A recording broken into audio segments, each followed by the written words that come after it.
Isa sa pinakamalaking problema natin ngayon ay masyado ng puno ang ating buhay, puno ang ating schedule, puno ang ating cellphone, puno ang ating isip, puno ang ating puso ng mga problema, responsibilidad, pangarap, at mga alalahanin.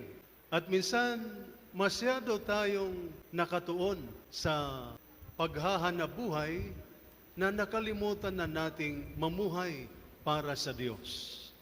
May oras tayo para sa trabaho, may oras tayo para sa Facebook, may oras tayo para sa Netflix, may oras tayo para sa mga kaibigan. Pero may oras pa ba tayo para sa Diyos?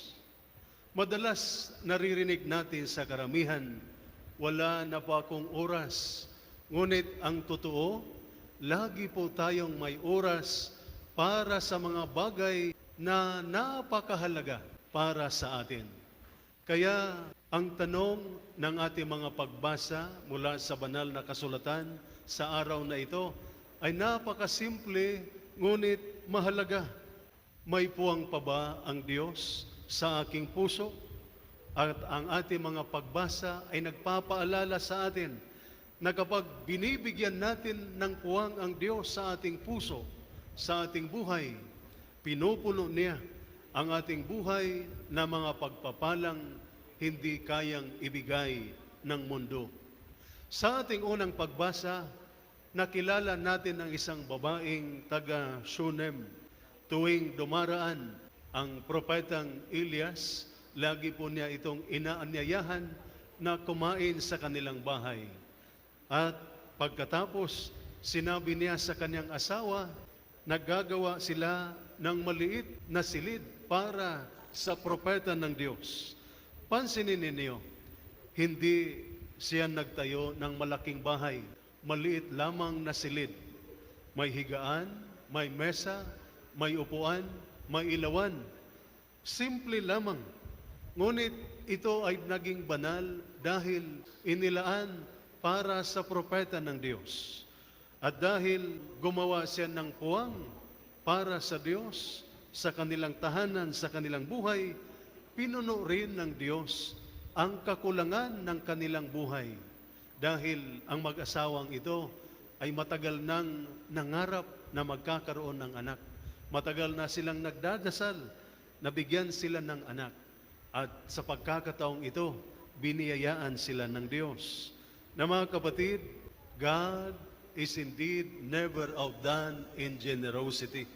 Hindi nagpapatalo ang Diyos sa kabutihang loob. Kapag binibigyan natin siya ng puwang, pinupuno niya tayo ng kanyang biyaya.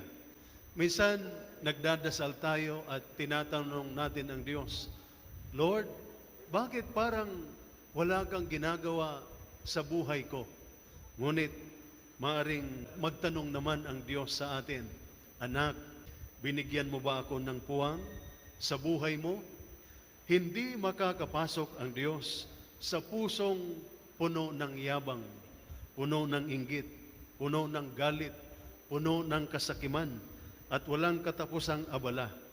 At ang ibig sabihin ng pagbibigay ng puwang para sa Diyos sa ating buhay ay ang isama siya sa ating pamilya, sa ating trabaho, sa ating mga desisyon, sa ating kinabukasan, at sa ating buong buhay.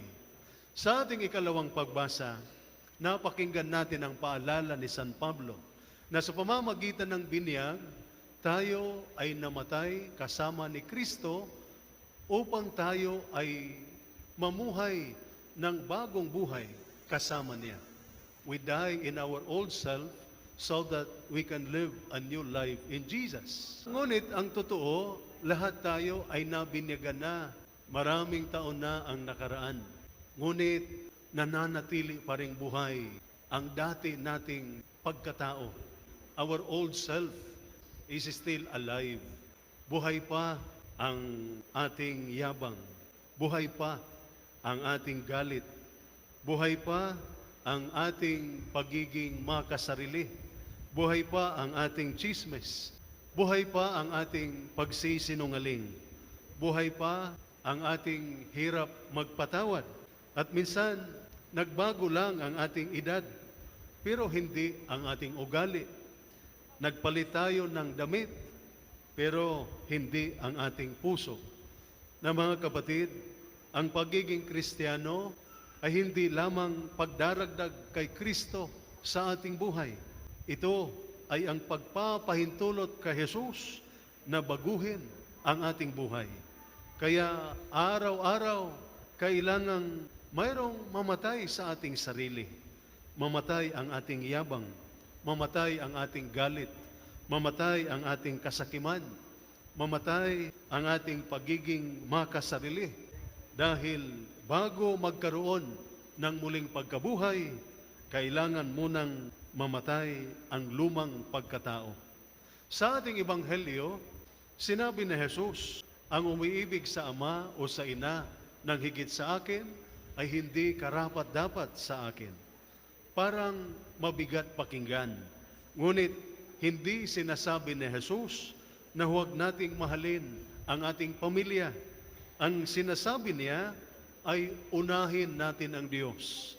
Dahil kapag ang Diyos ang una, mas nagiging mabuting asawa tayo, mas mabuting magulang, mas mabuting anak, mas mabuting mamamayan, mas mabuting empleyado. Kapag inuuna natin ang Diyos, mas natututo tayong magmahal. At sinasabi rin na Jesus, pasanin ninyo ang inyong krus at sumunod sa akin. Ano ba ang krus? Hindi lahat ng problema ay krus. Ang krus ay ang sakripisyong tinatanggap natin dahil pinili nating maging tapat sa Diyos. Katapatan kahit may tukso sa korupsyon. Pagpapatawad kahit masakit. Pagiging tapat kahit mahirap. Pagpili sa tama kahit walang nakakakita. Sa huli, sinabi ni Jesus, kahit isang basong malamig na tubig, napakasimple. However, give even just a cup of cold water will not go unrewarded. Napakasimple, isang basong tubig lamang. Ngunit sa mata ng Diyos, walang maliit na kabutihan. Isang ngiti, isang pagbisita, isang tawag, isang panalangin, isang pakikinig, isang pagtulong. Maliit sa paningin ng tao, ngunit napakalaki sa mata ng Diyos. Minsan, nakalimutan ng tao ang ating mga mabubuting salita. Nakalimutan nila ang ating mga tagumpay. Ngunit hindi nila malilimutan ang ating kabutihan. Na mga kapatid, iisa lamang ang tanong ng Diyos sa ating mga pagbasa mula sa banal na kasulatan sa araw na ito. Sino ba talaga ang nasa sentro ng ating buhay? Kung si Kristo ay bisita lamang, mananatiling walang kapayapaan ang ating puso. Pero kung siya ang magiging sentro, unti-unting maaayos ang ating buhay.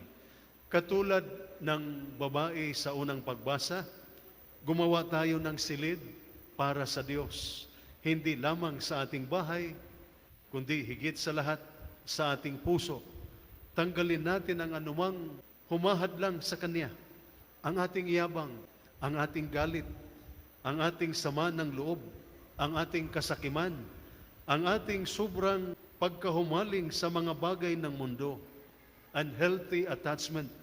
At palitan natin ito ng Kanyang pagmamahal, ng Kanyang awa, ng Kanyang kapayapaan, ng Kanyang presensya. Bago tayo umuwi ngayong araw, itanong natin sa ating sarili, ano ang kailangan kong alisin sa aking buhay upang magkaroon ng mas malaking puwang ang Diyos? At itanong din natin, kanino ako maaaring magbigay ng isang basong malamig na tubig ngayong araw? Isang mabuting salita, isang tulong, isang pagbisita, isang pagpapatawad, isang pagmamahal. Dahil kapag binigyan natin ng puwang ang Diyos, Gumagawa siya ng mga himala.